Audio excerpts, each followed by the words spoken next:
Segundo livro de Reis, capítulo 23, o Deuteronômio se torna lei de Estado.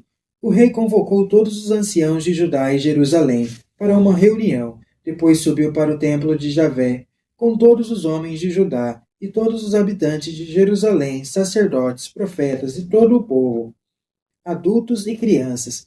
Leu para eles as palavras do livro da aliança encontrado no templo de Javé, de pé, sobre o estrado. O rei concluiu diante de Javé a aliança para seguir a Javé, obedecendo a seus mandamentos, testemunhos e estatutos, com todo o coração e com toda a alma, cumprindo todas as palavras dessa aliança escritas nesse livro. E todo o povo aderiu à aliança, refazendo a identidade do povo. O rei ordenou ao sumo sacerdote Eucias, aos sacerdotes da segunda ordem e aos guardas da porta, que tirassem do santuário de Javé todos os objetos feitos para o culto de Baal, do ídolo de Azerá e de todo o exército do céu. Os objetos foram queimados fora de Jerusalém, nos campos de Cedron, e suas cinzas foram levadas para Betel. Depois, ele destituiu os falsos sacerdotes que os reis de Judá haviam estabelecido para queimar incenso nos lugares altos das cidades de Judá e arredores de Jerusalém. Destituiu também aqueles que queimavam incenso para Baal, para o sol, para a lua, para as constelações e para todo o exército do céu. Retirou do templo de Javé o ídolo Aserá, levando-o para fora de Jerusalém, para o riacho do Cedron. Queimou o ídolo junto ao riacho do Cedron e o reduziu a cinzas, que foram jogadas na vala comum. Destruiu as casas de prostituição sagrada que havia no templo de Javé, onde as mulheres teciam vestes para Aserá. Mandou vir todos os sacerdotes da cidade de Judá e profanou os lugares altos, onde esses sacerdotes haviam queimado incenso, desde Gabá até Bersabéia. Destruiu o lugar alto da porta que ficava na entrada da porta de Josué, governador da cidade, à esquerda de quem entra pela porta da cidade. Os sacerdotes dos lugares altos foram proibidos de subir ao altar de Javé em Jerusalém, mas podiam comer os pães sem fermento no meio dos seus irmãos. Josias profanou Tofete, que existia no vale de Ben-Enon, para ninguém sacrificasse no fogo seu filho ou filha em honra de Deus Moloque. Eliminou os cavalos que os reis de Judá haviam instalado em honra do sol, na entrada do templo de Javé, perto do aposento do funcionário Natã-Meleque, que ficava nas dependências. Queimou também os carros do sol. O rei destruiu os altares que estavam no terraço do aposento superior de Acás, e que tinham sido construídos pelos reis de Judá, e também os altares de Manassés. Tinha mandado fazer nos dois pátios do templo de Javé. Retirou-os daí e mandou jogar as cinzas no riacho do Cedron.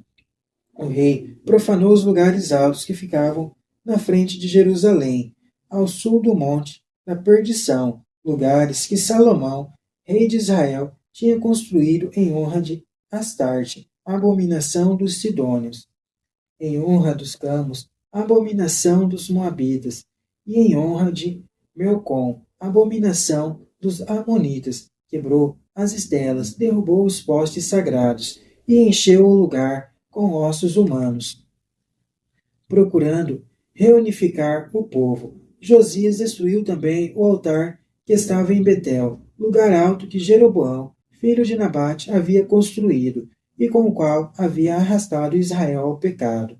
Destruiu esse lugar alto, quebrou suas perdas, reduzindo-as o pó, e queimou o poste sagrado. Josias voltou-se e viu os túmulos que estavam na montanha. Então mandou recolher os ossos daqueles túmulos e os queimou sobre o altar. Desse modo, profanou o altar, cumprindo a palavra de Javé, que o homem de Deus havia anunciado quando Jeroboão, durante a festa, estava junto ao altar. Ao se voltar, Josias levantou os olhos para o túmulo do homem de Deus, que havia anunciado essas coisas, e perguntou: De quem é esse túmulo? Os homens da cidade responderam: É o túmulo do homem de Deus, que veio de Judá, e anunciou o que você acaba de fazer com o altar de Betel. Então o rei disse: Deixem o homem de Deus em paz, que ninguém toque em seus ossos. Deixaram assim os ossos do homem de Deus em paz, bem como os ossos do profeta que tinha vindo da Samaria. Josias fez desaparecer também todos os templos dos lugares altos que haviam na cidade de Samaria. Esses templos tinham sido construídos pelos reis de Israel para irritar a Javé. Josias fez com eles o mesmo que já havia feito em Betel. Josias imolou sobre os altares todos os sacerdotes dos lugares altos que aí se encontravam, e por cima deles queimou os ossos humanos. Depois voltou para Jerusalém, revivendo o ideal de uma nova sociedade. O rei ordenou a todo o povo: celebrem a Páscoa em honra de Javé, Deus de vocês, conforme está ordenado neste livro da aliança. Nunca tinha sido celebrada uma Páscoa como essa, desde o tempo em que os juízes governaram Israel, nem durante todo o tempo dos reis de Israel e de Judá. Foi somente no ano 18 do rei Josias que tal Páscoa foi celebrada em honra de Javé em Jerusalém. Josias, o rei justo. Josias eliminou também os necromantes, os adivinhos, os deuses domésticos, os ídolos e todas as abominações que se viam no país de Judá e em Jerusalém, para cumprir as palavras da lei, escrita no livro que o sacerdote Eucias encontrou no templo de Javé.